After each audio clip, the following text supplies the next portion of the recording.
السلام عليكم ورحمة الله وبركاته. عيد سعيد عليكم. أولا أنا آسف على التأخير الفترة اللي فاتت.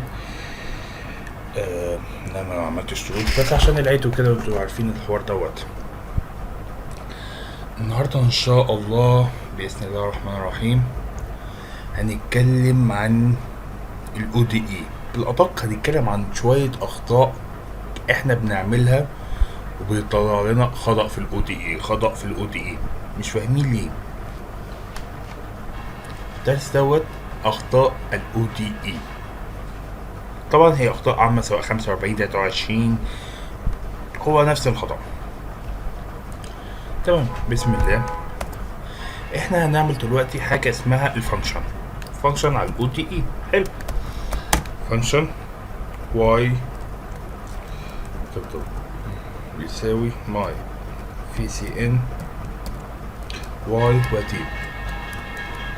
هنعمل مثلا ال y بيساوي اكسبوننشال t في ساين y y. عايزين نعمل للدالة ديت تكامل. كنترول اكس كنترول اس. اول حاجة هنعملها هي الهيلب ODE. ليه؟ لسبب معين بس عشان ايه علشان الخطأ دوت معتمد على انا عامل حاجة هنا وهي غلط وهشرحها لكم ليه. اول حاجة بيقول لك ان ال ODE بتتكتب تايم اوت الواي اوت، بعد كده ODE اسم الفانكشن والتايم سبان الفترة والواي نوت. حلو، يعني احنا نقول تي اوت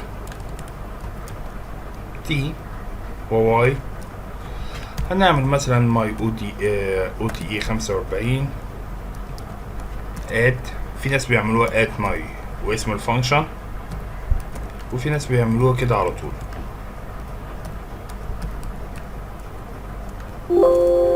سوري، انا عن نفسي هقوم ارجع على طريقة الات. الاتنين واحد. التي التايم سبان هنعملها مثلا من 0 ل15. الواي والواي القيمة الأولية هنخليها مثلا 2. ايه ده؟ ادت قيم مستحيلة. ليه نان؟ ليه ادت قيم نان؟ سؤالك حلو. تعال نركز في المكتوب. أول حاجة ديت التايم، لكن أنا أول حاجة هعملها عندي الواي، فدوت غلط. لازم نعمل تي واي.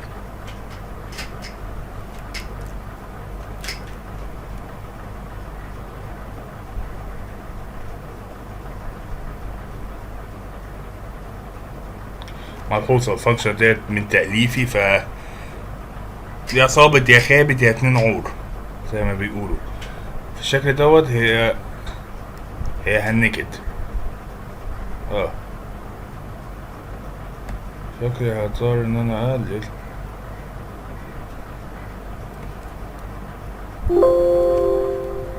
بدل من 0 ل15 خليها 0 ل5. حلو، ادي ارقام. بلوت تي واي.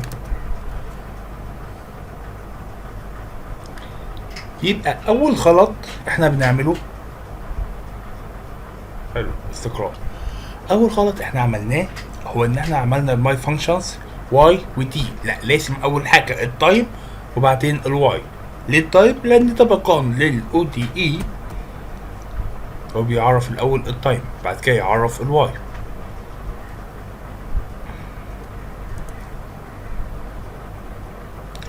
طبعا ال ODE بياكل. تاني حاجة هنعمل فانكشن مركبة. يعني ايه فانكشن مركبة؟ مش فانكشن مركبة، بيسموها ايه؟ فانكشن تعتمد على عنصرين. بص هي خربانة صح؟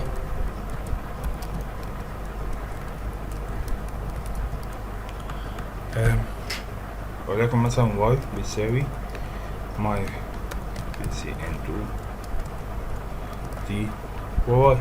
قلنا ان التي والواي هنسمي مثلا ان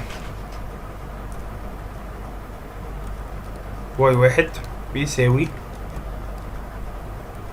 اكسبوننشال، بلاش اكسبوننشال، اوكي، نص في التي في الواي واحد ناقص ربع في الاي اكس بي تي في الواي اتنين.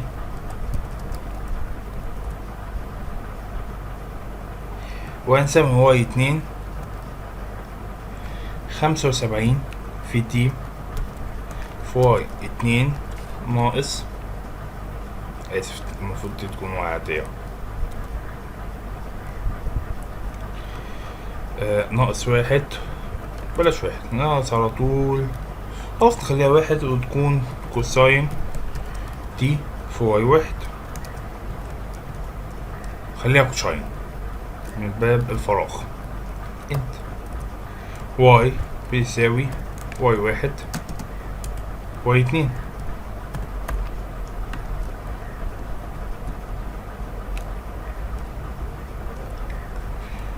على فترة صفر ل5 عشان بس ايه ننجز. وهنعمل ان واي واحد باتنين كقيمة انيشال، و واي اتنين نخليها واحد. نسينا نسيف الفايل.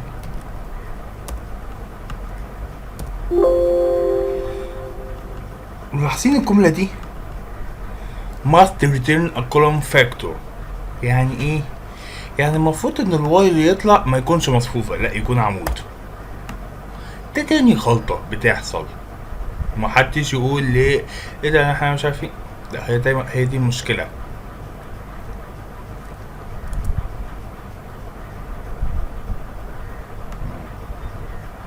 واو احنا عملنا كارثة نووية، بلاش 2 و1 ده 0 0 كويس، بلاش 1 بلاش 5. بص اقول لك حاجة، شيل الكوشاين. اخيرا بلوت تي، عايزين نرسم قيم واي واحد، احنا قلنا عمود،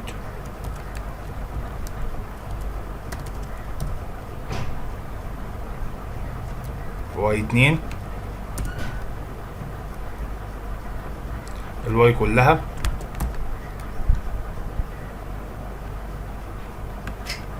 يبقى ايه اللي احنا اتعلمناه؟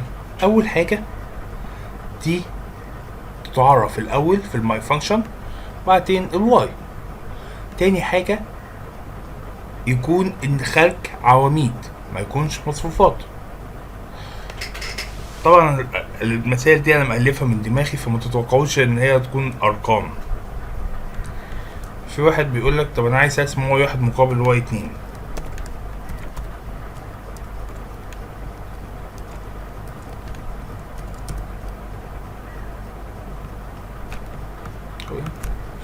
في حاجة عايز اقولها، احنا عاملين من 0 ل5 صح؟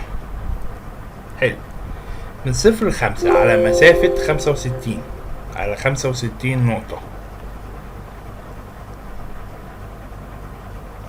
السيادات هنا مش بالضرورة تكون متساوية، يعني مثلا سادة 13، هنا سادة 12، هنا سادة 13، هنا 12، مفيش سيادة منتصمة.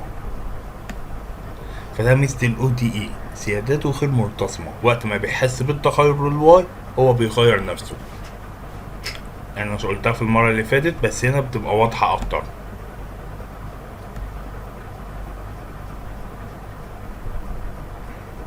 تمام.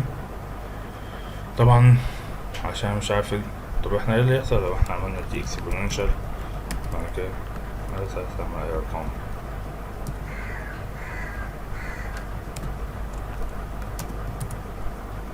اوكي نعم هنلقى مشكلة. فهو ده كل ما في الامر. اتمنى ان الدرس يكون عجبكم. اعتذر ان انا مألف المثالين دولت تختمش، فهو كل ما في الامر كنت بشرح بيه الدالة. وشكرا ليكم. بإذن الله الدرس القادم هنحكي لو عندنا مثلا واي أس 2 أو واي أس 3 ازاي نحللها علشان نجيب المعادلة التفاضلية بتاعتها. ده درجة تانية، تفاضل الدرجة التانية، تفاضل التاني للواي، تفاضل التالت، ازاي باستخدام ال ODE نحلها. شكرا كثيرا على الدرس، وأي سؤال ياريت تسألوني على طول. وشكرا لمنصة الرواق على رسالة الشكر دي. شكرا لكم.